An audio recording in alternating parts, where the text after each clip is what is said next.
దేవుని నామమునకు మహిమ కలుగును గాక. ప్రభునందు ప్రియులరా, మన ప్రభువు రక్షకుడునైన క్రీస్తు యేసు పరిశుద్ధ నామంలో మీ అందరికీ శుభములు. 10వ తేదీ మే మాసము 2025వ సంవత్సరం. ఈరోజు దేవుడు నిన్ను ప్రేమించి ఇస్తున్న అద్భుతమైన నేర్చుకోవలసిన వాక్య ధ్యానము, వాగ్దానము. నీవు ధన్యుడవు, నీకు మేలు కలుగును. నీవు ధన్యుడవు, నీకు మేలు కలుగును. ఇది వాగ్దానం. కీర్తనలు 128:2. పూర్తి వచనము ఏ విధంగా ఉందంటే, నిశ్చయముగా నీవు నీ చేతుల కష్టార్జితము అనుభవించదవు, నీవు ధన్యుడవు, నీకు మేలు కలుగును. అయితే మొదటి వచనం ఏముంటుంది? మనందరికీ తెలిసిందే ఈ కంఠస్థ వాక్యం. యెహోవా యందు భయభక్తులు కలిగి ఆయన త్రోవల యందు నడుచువారు అందరూ కూడా ధన్యులు. కనుక ఈ మాట ఇంగ్లీష్ లో ఏ విధంగా ఉంటుంది? ఇంగ్లీష్ స్టాండర్డ్ వెర్షన్ Psalm 128:1 ఉంటుంది. బ్లెస్డ్ ఈజ్ ఎవ్రీవన్, అంటే అందరూ దీవించబడాలనేది దేవుని చిత్తం. ప్రతి ఒక్కరిని దీవించుట దేవుని చిత్తం. కానీ who walks in his ways, మొట్టమొదటిది ఏంటి? ఆయన మార్గములో నడుచువారు. For when you eat the fruit of your labour, నీవు నీ చేతుల కష్టార్జితము అనుభవించినప్పుడు blessing and prosperity will be yours, అంటే ఆశీర్వాదము మరియు అభివృద్ధి నీది అగును. ఇది వాగ్దానం. కనుక నీ భార్య ఫలించు ద్రాక్షవల్లి వలె ఇశ్రాయేలునకు చిరకాలము, యెరూషలేముకు క్షేమం కలుగుట నీవు చూచెదవు, నీవు నీ పిల్లల పిల్లలను చూచెదవు. ఇది ధన్యవచనం. అయితే కీర్తన 112 కూడా ఈ విధముగా ఉంటుంది. అయితే కీర్తనలో ఒకటేముంటుంది? ఆశీర్వదించబడిన వాడు కోసం దుష్టుల ఆలోచన చొప్పున నడవు. కానీ తెలుగులో ఉంటే blessed is the one who wax not అని చెప్పి ఉంటుంది. అంటే దుష్టుల ఆలోచన చొప్పున, అంటే బ్లెస్డ్ ఎవరని అర్థమవుతుంది. ఇప్పుడు అతను ఎంచుకున్న మార్గము, అతను తీసుకుంటున్న నిర్ణయాలు అందరూ మంచి వాళ్ళే, ఏ ఒక్కళ్ళు చెడ్డవాళ్ళు కాదు. దేవుడు అందరినీ కూడా మంచిగానే చేశారు. వీళ్ళు కూడా మంచి కోసమే ప్రయత్నాలు చేస్తున్నారు. కానీ తీసుకున్న నిర్ణయం ఉంది చూశారు, వెళ్ళుచున్న మార్గం ఉంది చూశారు, అది దేవునికి అంగీకారమా? మన మనస్సుకు నచ్చిందా? దేవునికి అంగీకారమైంది ఎప్పుడు కూడా నీ మనస్సుకు నచ్చదు. నీకు మేలు కలగాలనే కదా దేవుని దగ్గరకు వస్తావు. దేవుడు అన్న వెంటనే మనకి తెలిసేదేంటి? మేలు చేసేవాడు దేవుడు. ఆయన యందు కీడెంత మాత్రమూ లేదు. కానీ మరి కీడు ఎందుకు కలుగుతుంది? మనం వెంటనే చెప్తాం కీడు వెనుక మేలు. ఇప్పుడు గులాబీ పువ్వు రావాలంటే ముళ్ళు ఉంటాయి, తామర పువ్వు రావాలి అంటే బురదలో ఉంటుంది. ఇవన్నీ చెప్తున్నాం. ఈ గులాబీ పువ్వుకి కూడా కింద పేడ, ఆ పెంటలోనే కదా అందమైన వికసిస్తాయి. అంటే మన జీవితాల్లో చుట్టూ పాపముతో ఉన్న, చుట్టూ చీకటితో ఉన్న, మనము నేర్చుకున్న వాక్యం ప్రకారము చీకటిలో నిన్ను వెలుగుగా, ఆ యొక్క లోకమునకు వెలిగిచ్చేవానిగా, ఆ లోకమును జీవ మార్గంలో నడిపించేవాడిగా దేవుడు నిన్ను చేసుకోవాలని ఆశపడుతున్నాడు. అయితే ఈ వచనము మనం ఎప్పుడు ఆశీర్వాదం కోసం ఈ కీర్తన చదువుతాం, కానీ పెళ్లి కోసము, వాటి కోసము, వీటి కోసం. కానీ ఈ కీర్తన 128 పైన 127 ఉంటుంది. యెహోవా ఇల్లు కట్టించిన ఎడల దాని కట్టువారు ప్రయాసం వ్యర్థమే, యెహోవా పట్టణమును కాపాడని ఎడల దాని మెలకువగా ఉండి కావలి కాయువారు కాచుట వ్యర్థమే. కనుక అంటే సొలొమోను వ్యర్థం వ్యర్థం వ్యర్థం అని ఎందుకు చెప్తున్నాడు? God knows everything. దేవునికి సమస్తము తెలుసు కదా. అయితే మరి దేవునికి తెలిసింది ఎందుకు నన్ను ఇబ్బంది పెడుతుంది? నో నో నో, దేవునికి తెలిసింది నిన్ను ఇబ్బంది పెట్టడం కాదు, ఆ ఇబ్బందులకు సైతము నిన్ను పుట్టము వేసి బలముగా తయారు చేయడానికి, గొల్యాతుని ఎందుకు తీసుకొచ్చి నిలబెట్టాడో తెలుసా? సౌలు సైన్యం కొట్టివేయడానికి కాదు. అక్కడ గొల్యాతు నిలబడినప్పటికీ దావీదు గొర్రెల దొడ్డిలోనే ఉన్నాడు. అయితే ఈలోపు దావీదు దగ్గరికి ఆడ ఎలుకబంటిని పంపించాడు. దావీదు యుద్ధకు సింహాన్ని పంపించాడు. దావీదు దేవుణ్ణి లక్ష్య పెడుతున్నాడా? దేన్ని లక్ష్య పెడుతున్నాడు? దావీదు గొర్రె పిల్ల కోసము ప్రాణం పెడతాడా, లేకపోతే ఎలుకబండిని చూసి పారిపోతాడా? ఇక్కడ ట్రైనింగ్ రూమ్ జరుగుతుంది, ఇక్కడ క్లాస్ రూమ్ జరుగుతుంది. ఇక్కడ దావీదుని దేవుడు పరీక్షించి తీసుకెళ్లి గొలియాతు ముందు నిలబెట్టాడు. అంటే తనకంటే బలవంతమైనటువంటి ఆడ ఎలుకబంటి ఆ యొక్క సింహముని చూచి, అంటే దావీదు దాని బలమును కానీ ఆ సింహాన్ని కానీ ఆ జంతువు చంపేస్తుందని తన కోసం కానీ ఆలోచించట్లా. దేని కొరకు ఆలోచిస్తున్నాడు? తనకి అప్పగింపబడిన బాధ్యత, తనకి కాయుటకు ఇవ్వబడిన గొర్రె పిల్లలు, తన గొర్రె పిల్లల కోసము దావీదు ఆలోచిస్తున్నాడు. నా జీవితంలో ఇటువంటివి ఎన్నో జరిగినాయి. సేవకుడు అనేవాడు నా కోసం అని ఆలోచించకూడదు. నా దగ్గరికి వస్తున్న వారికి నేనేమి చేయగలను, వారికి ఏ విధముగా ఆశీర్వాదము ఇవ్వగలను, వారిని ఏ విధముగా దీవించగలను, నాలో ఉన్న జీవము వారికి ఏ విధముగా, నాలో ఉన్న వెలుగు అంటే యెహోవా యందు భయభక్తులు కలిగి ఉండుట జ్ఞానమునకు మూలము.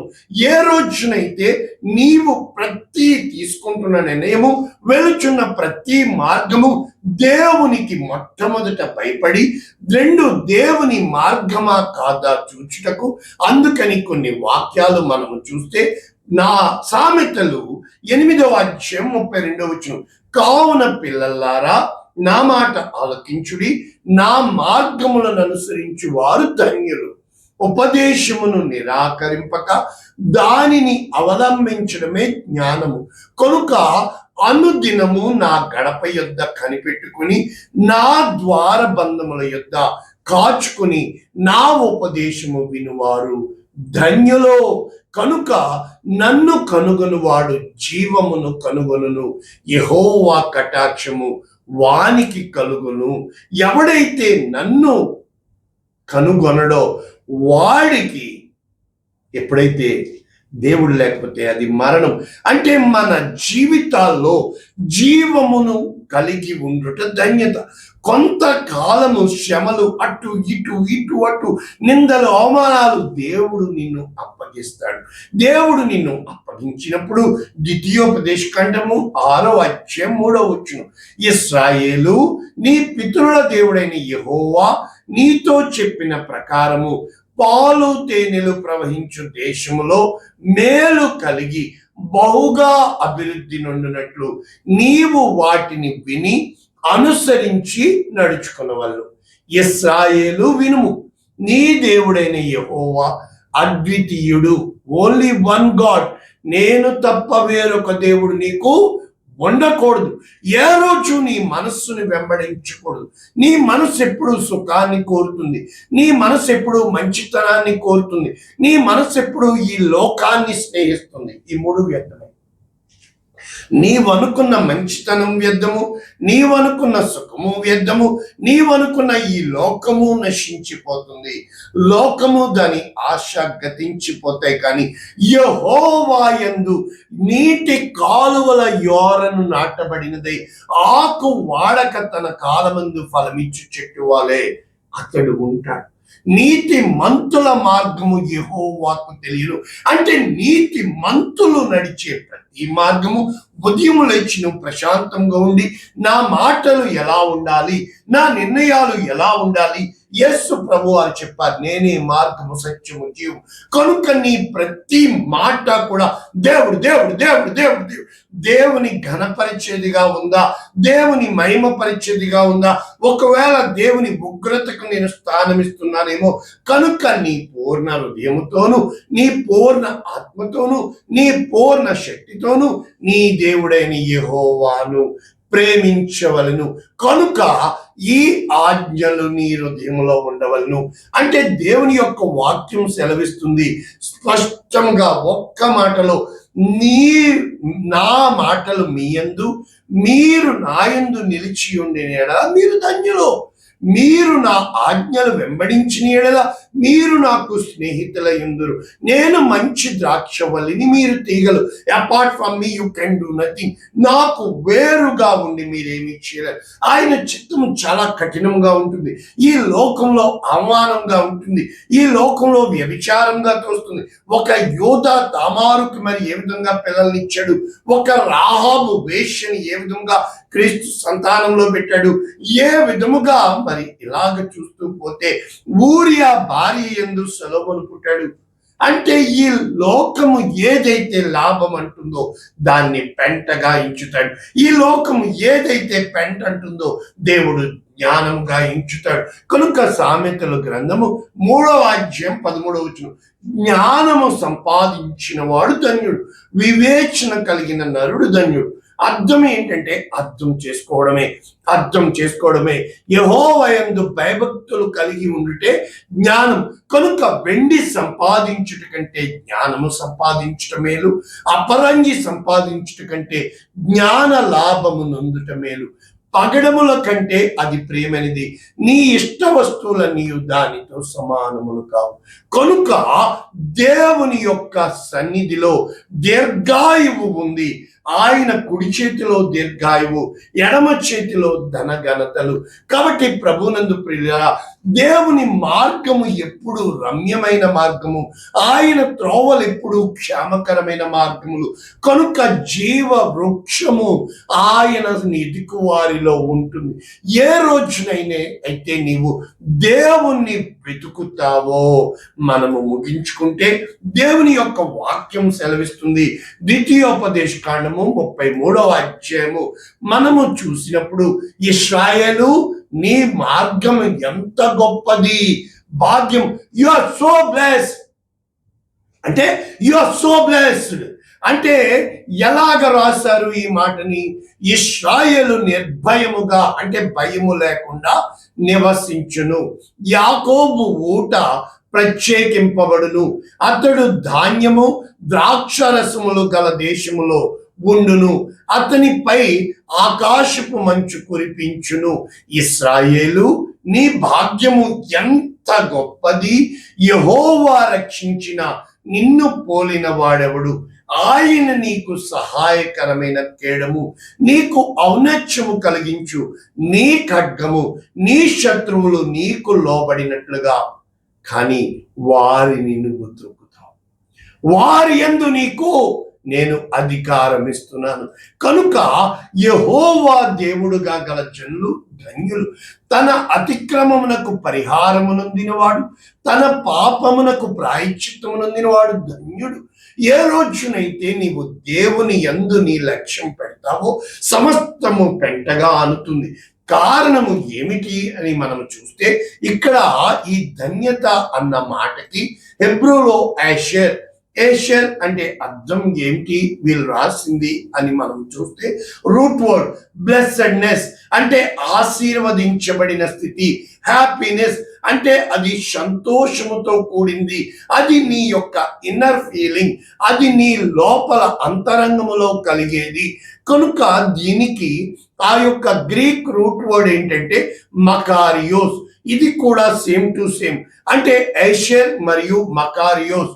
అంటే ఏషర్ అనేది హెబ్రూ, గ్రీక్ లో మకారియోస్ అంటే అర్థం ఏంటంటే, అది ఇప్పుడు 5 రొట్లు 2 చేపలు నీ చేతిలో పడిన 5,000 మందికి నా చేతిలో వాళ్ళు కొన్న బంగారం పెడతారు, కన్నులారా నేను దీవిస్తాను, కానీ ఏ రోజు వాళ్ళకి కలిగింది నాకు లేదు అనేది. అంటే అది నీ హృదయములో కలిగేది, అది నీ అంతరంగంలో పుట్టేది, నీ లోపల నుండి జీవ జల నదులు పైకి ప్రవాహము వలె ప్రవహించేవి.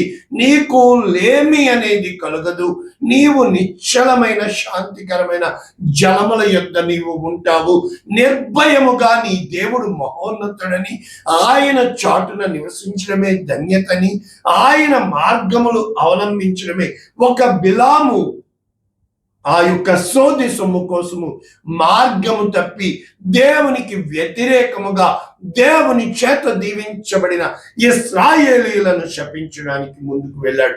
అదే విధముగా ఒక్క పూట కూటి కోసము ఏశావు తన జ్యేష్ఠత్వాన్ని అమ్మేసుకున్నాడు. ఇలాగ మనము చూసినప్పుడు కయీను తనకి గొప్పల కోసం హేబెల్ని చంపేసి ఉన్నాడు. కనుక నీ అంతరంగంలో ప్రతి ఆలోచన, ఒకవేళ ఏదైనా చేదు వేరు అసూయ కావచ్చు, అంటే నీకు 450 మార్కులు వచ్చినాయి, స్తుతించు. అక్కమ్మాయికి 550 మార్కులు వచ్చినాయి, నువ్వెందుకు అసూయ పడుతున్నావు? అసూయ పడవద్దు. నీవు ఇంకా బాగా చదువు, పక్కోడికి 200 జీతం, నీవెందుకు అసూయ పడుతున్నావు? నాకు 100 అని చెప్పి దేవుని స్తుతించు. నీకెంత కావాలో దేవునికి తెలుసు. దేవుని స్తుతించుటే ధన్యత. కనుక దేవుని స్తుతించడానికి యేసు క్రీస్తు ప్రభుల వారు కొండ మీద ప్రసంగంలో ఏం చెప్పారు? ఆత్మ విషయమై దీనులైన వారు ధన్యులు. పరలోక రాజ్యం నీకు కట్టబెట్టాలి అంటే నీ శరీరము పుష్టిగా ఉందా? నీవు బలము కలిగి ఉన్నావా? ప్యాలెస్ లో నివసించావా? పెద్ద కారులో ఉన్నావా? ఈ లోకం చూస్తుంది. నేను ఇండియాలో ఉన్నప్పుడు సిటీ బస్ ఎక్కి వెళ్ళినప్పుడు, ఆటో దిగినప్పుడు వాళ్ళు నన్ను చిన్న చూపు చూశారు. దావీదుని చిన్న చూపు చూశాడు గోలియాత్. అంటే నీకు కలిగి ఉన్న సూటు బూటును బట్టి, నీకు కలిగి ఉన్న కారుని బట్టి, నీ దగ్గర వస్తున్న గొప్ప సెంటు స్మెల్ని బట్టి ఈ లోకం గుర్తిస్తుంది. మరి అదే పాస్టర్ మళ్ళా అబ్రహాము ఆ యొక్క లాజరు రొమ్మున ఆనుకొనెను అంటే అర్థం ఏంటి? ధనవంతుడు పేదవాడు కథ చెప్తాడు. అంటే ఈ లోకము ఎప్పుడు ధనాన్ని గుర్తిస్తుంది, దేవుడు ఎప్పుడు గుణాన్ని గుర్తిస్తాడు. ఈ లోకము ఎప్పుడు గొప్పలకి పోతుంది, ఈ దేవుడు ఎప్పుడు గొప్ప హృదయాన్ని ఆశిస్తూ ఉంటుంది. కనుక నీ ఆత్మ విషయము నువ్వు ఏమి చేయుచున్నావు? దుఃఖపడువారు ధన్యులు. అంటే నీ దుఃఖము దేనికి పడుతున్నావు? పక్కోడిని చూసా, లేకపోతే దేవుని విషయం దుఃఖము సహించిన ఎడల నీవు ధన్యుడవు. మేలు చేసి కూడా కీడు అనుభవించిన ఎడల నువ్వు ధన్యుడవు. సాత్వికులు ధన్యులు, వారు భూలోకమును. అంటే ఓర్పు గొప్ప ద్రోహాల కార్యాలు జరుపుకున్న ఈ విధముగా ఇక్కడ నీతి కొరకు ఆకలి దప్పులు. అంటే నీతి అంటే నువ్వు నమ్మిన మంచితనం కాదు, దేవుడు ఇచ్చిన దర్శనము కోసము దేవుడు నెరవేర్చే వరకు నీవు నేను ఒక యోసేపు కథ చూస్తే పరీక్షిస్తున్నాడు. అన్నదమ్ములను చంపేమను అన్నాడు సైతాను. ఓకే, అంగీకరించాడు. గొంట్లో పడేశారు. సరే వద్దులే, వీడు బతికేసేటట్టున్నాడు, అమ్మేమను అన్నాడు. అయినా కూడా ఎంత మాత్రము యోసేపు దేవుని వైపు తన హృదయాన్ని, ఆత్మని పెట్టుకున్నాడు తప్ప పోతీఫర్ ఇంట్లో సైతము మళ్ళా పరీక్షకు పెట్టు అన్నాడు. అక్కడి నుంచి తీసేయడానికి ఏదో సుఖంగా వెళ్తుంది కదా అనుకోలేదు, చెరసాలలో పడ్డాడు. అయితే దేవుని దర్శనము ఇంకా ఎదురు చూస్తుంది. ధన్యుడో ధన్యుడో ధన్యుడు. ఏ రోజు కూడా ప్రజలని నిందించలేదు, దేవుని మహిమపరిచాడు. నేను ఇక్కడ సైతము ఉండడానికి ఏ పాపము చేయలేదు, దేవుడు నన్ను రక్షిస్తాడని గొప్ప ప్రార్థనా పరుడు. యాకోబు వరకే దర్శనాలు రాయబడినాయి. యోసేపుకి దేవుడు దర్శించినట్టు కలలో చెప్పినట్టు రాయబడాల. కానీ యోసేపు తనని తాను, యోసేపుకు దేవుడు తోడై ఉండెను కనుక అతడు చేయునదంతయు వర్ధిల్లెను. కనుక ఈ రోజు దేవుడు నిన్ను వర్ధిల్లేటట్లే చేస్తాడు, నీకు మేలు కలిగేటట్లు చేస్తాడు. కానీ యోసేపు వలె దేవుని మార్గంలో నడుస్తున్నావా? దావీదు వలె దేవుని మార్గంలో నడుస్తున్నావా? తన మార్గములను మోషేకు తెలియపరచును. కనుక ఈ రోజు నేనే మార్గము సత్యము జీవం అంటున్నా. దేవుని మార్గము ఎప్పుడు కూడా నిన్ను తగ్గించుకునేటట్టు చేస్తుంది. సంబంధాలు తెగిపోవడానికి కారణం తగ్గించుకోలేకపోవడం, గొడవలు పడ్డానికి కారణం అర్థం చేసుకోలేకపోవడం, ప్రతి విషయంలో తొందరపాటు తొందరపాటు తొందరపాటు. నీ మనస్సును నమ్ముతున్న నీవు ఈ రోజు నుంచి దేవుని మీద ఆనుకొని నీటి కాలువల యోరను నాటబడినదే ఆకు వాడక తన కాలమందు ఫలమిచ్చు చెట్టు వలె నీవు నేను ఎదగాలని దేవుని చిత్తమై ఉన్నది. ఎదిగే కొద్దీ పొదగమని దేవుని చిత్తమై ఉన్నది. ఎప్పుడైతే నీవు ప్రార్థనలో పట్టుదల కలిగి, విశ్వాసములో నమ్మకము కలిగి, విశ్వాసమునకు కర్త దాన్ని కొనసాగించువాడైనా యేసు వైపు చూస్తూ నువ్వు ముందుకు వెళ్తావో సమస్తము సాధ్యము. నీకు అసాధ్యమైనది ఏది లేదు. దేవుడు నన్ను అడుగు, జనములను స్వాస్థ్యంగా భూమిని దిగంతము, నిన్ను అనేక మందికి తండ్రిగా, నీ ద్వారా అనేక మంది దీవించబడాలని దేవుని చిత్తం, ప్రణాళిక అన్నది ప్రార్థించుదాం. పరిశుద్ధుడా, ప్రేమ కలిగిన తండ్రి, విత్తబడిన వాక్యమును సమృద్ధిగా దీవిస్తూ అనేక మందికి ఆశీర్వాదంగా, అనేక మందికి దీవెనకరంగా, నీ నామమునకు మహిమకరంగా, యేసు శ్రేష్టమైన నామమున వీరిలో ఒక్కొక్కరిలో నూతన జీవం, విశ్వాసం కలిగించమని యేసు నామమున దీవిస్తున్నాను తండ్రి. ఆమేన్. God bless you all. దేవుడు మిమ్మల్ని దీవించును గాక. ఆమేన్.